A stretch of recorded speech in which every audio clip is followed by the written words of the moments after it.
Akkam jirtu jaallatamoo fi kabajamoo dhaggeeffatootaa fi daawwattoota miidiyaa hubannoo fayyaa hawaasaa an Dr. Gamteessaa Moosisaati. Sagantaa keenya har'aatiin waa'ee infekshinii sirna marsaa ujummoo fincaanii kan jedhu wal faana ilaalla. Egaa sagantaa kana keessatti dhukkuboota yeroo baay'ee dhukkuba infekshinii ujummoo fincaanii kalee fi afuuffee fincaanii jedhamanii yeroo baay'ee namoonni ittiin dhukkubsatanii fi ittiin yaalaman kan ilaallu yommuu ta'u, infekshinii ujummoo fincaanii kan jedhaman gar fageenyaan waan ilaalluuf akkamitti akka daddarban, akkamitti akka nama qabatan, akkamitti akka ofirraa ittisuu dandeenyuu fi bifa akkamiitiin yaalamnee fayyuu akka dandeenyu waan as keessatti ibsamee jiruuf itti dhiyaadhaatii dhaggeeffadhaa isiniin jenna. Sirni marsaa ujummoo fincaanii jedhamee beekamu kalee ujummoo fincaanii gara olii, afuuffee fincaanii fi ujummoo fincaanii gara gadii kan of keessatti qabatu yommuu ta'u, infekshinii marsaa ujummoo fincaanii yeroo jennu yookaan immoo sirna marsaa fincaanii yommuu jennu isaan kana hundumaa of keessatti qabataa jechuudha. Infekshinii sirna marsaa ujummoo fincaanii jechuun yommuu orgaanizimoonni xixiqqoon ija qullaa mul'achuu hin dandeenye sirna marsaa ujummoo fincaanii irratti baay'atanii argamuu fi weeraruudhaan akkasumas ujummoolee fi qaamota sirna marsaa fincaanii kana irratti wal horuudhaan dhiitessuudhaan dhukkubbii fidan jechuudha. Egaa sirni marsaa ujummoo fincaanii kun bakka gurguddaa lamatti qoodamee ilaalamuu ni danda'a. Innis sirna marsaa fincaanii gara olii yookaan immoo sirna marsaa fincaanii isa gara olii fi sirna marsaa fincaanii isa gara gadii jedhamanii bakka lamatti qoodamuu danda'u. Inni kun mallattoolee fi milikkitoota isaan agarsiisan irratti hundaa'uudhaan yaalli barbaachisaa ta'e ni kennamaafi jechuudha. Mallattooleen infekshinii marsaa ujummoo fincaanii yookaan infekshinii ujummoolee fincaanii, afuuffee fincaanii fi kaleerra yeroo jiraate maaltu namarratti mul'ata isa jedhuuf fincaan amma deemuu yookaan daddafanii fincaa'uu, xiqqoodhaan fincaa'uu, fincaan ariifachiisuu, yeroo fincaa'an dhukkubuu yookaan gubuun jiraachuu, halluun fincaanii jijjiiramuu, handhuuraa gad dhukkubuu, qabiyyeen fincaanii keenya jijjiiramuu, bukkee lamaan yookaan cinaacha gamaaf gamana yookaan gam lamaan irra dhukkubbiin jiraachuu, ho'i qaamaa dabaluu ni danda'a, qorrisiisuun illee takka mudachuu ni danda'a. Inni kun yeroo baay'ee yeroo sirni marsaa fincaanii gara olii infekshinii yookaan immoo daariqni orgaanizimoota seel-qeenxee irratti mul'atu kan dhufuu danda'u yommuu ta'u, itti dabaluudhaanis ol deebisuu fi dhangala'oon ujummoolee fincaanii keessaa ba'uu ni danda'u jechuudha. Wantoonni infekshinii yookaan daariqa sirna marsaa fincaaniitiif nama saaxilan maal fa'i yookaan risk factors warra jedhaman maal fa'adha isa jedhuu fi dubartii ta'uun yookaan immoo qaama saala dhalaa ta'uun akka waan nama saaxilan keessaa isa tokkodha. Kana jechuunis maal jechuudha?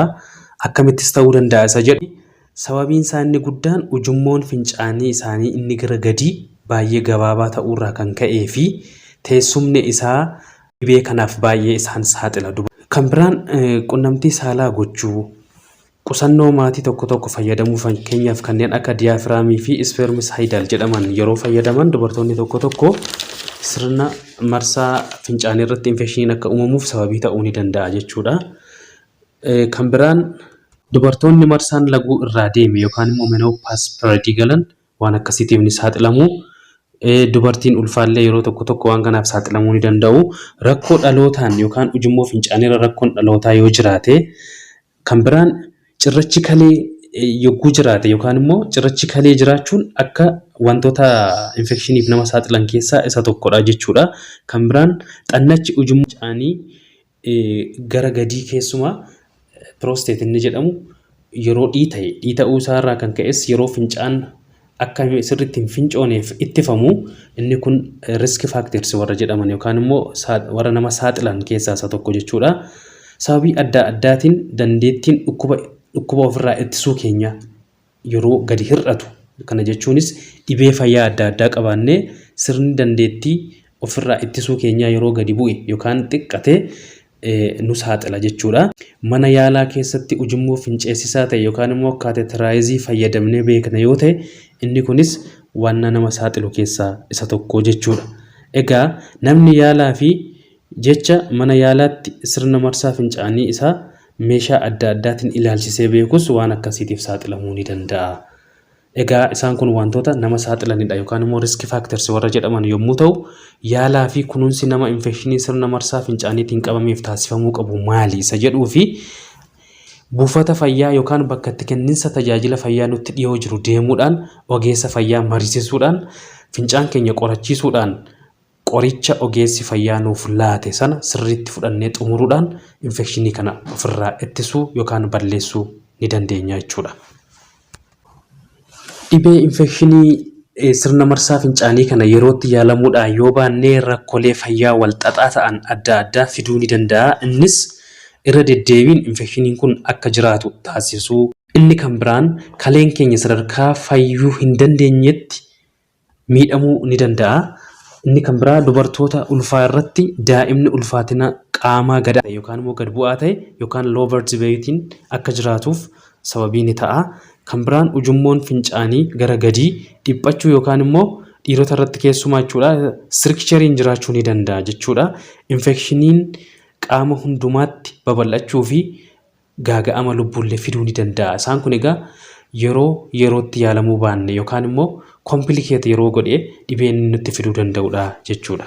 Yaa jaallatamoo fi kabajamoo dhaggeeffatootaa fi daawwattoota keenya mala akkamiitiin dhukkuba yookaan infekshinii marsaa ujummoo fincaanii kana ofirraa ittisuu dandeenya isa jedhuuf tokko bishaan baay'isanii dhuguu maaliif fayyadanni kuni fincaan keenya akka baay'atu yookaan immoo akka inni cunqoo hin ta'u gochuudhaan jarmileen keessatti akka wal hin horre yookaan hin baay'anneef faayidaa guddaa waan qabuuf bishaan baay'inaan dhuguun baay'ee barbaachisaadha.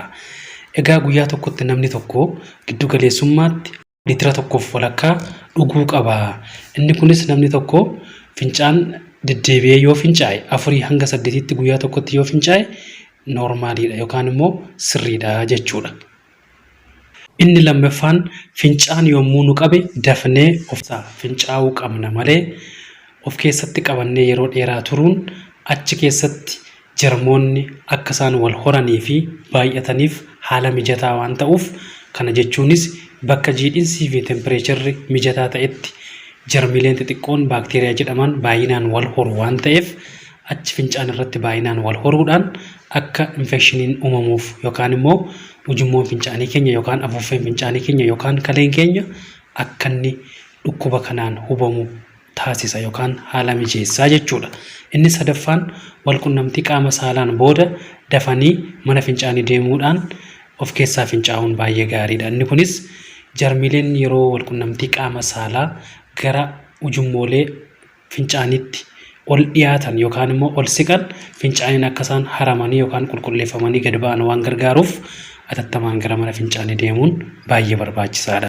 Inni arfaffaanii fi inni dhumaan yeroo bobbaa baaneen booda yeroo of qulqulleessinu yookaan immoo hudduu keenya qulqulleeffannu fuuldurarraa gara dudduubaatti qulqulleessuu qabna. Inni balfi yookaan xuraa'aa gara fuulduraatti yeroo ol haramu yookaan immoo ol qulqulleeffamu gara ujummoo fincaaniitti jarmoonni akka isaan dhiyaatan yookaan immoo jarmoonni balfa sana wajjin wal qabatanii akka isaan gara ujummoo fincaaniitti dhiyaatan waan godhuuf isa kana ofirraa ittisuuf jecha fuuldurarraa gara dudduubaatti qulqulleessuu yookaan immoo dhiqachuu qabna jechuudha. Jaallatamoo fi kabajamoo dhaggeeffatootaa fi daawwattoota miidiyaa hubannoo fayyaa hawaasaa sagantaan keenya waa'ee infekshinii tubboo fincaanii yookaan immoo marsaa fincaanii wajjin wal qabatee isiniif dhiyaate asuma irratti xumura. Like, subscribe fi share gochuudhaan hubannoo fayyaa keessan cimsadhaa. Galatoomaa.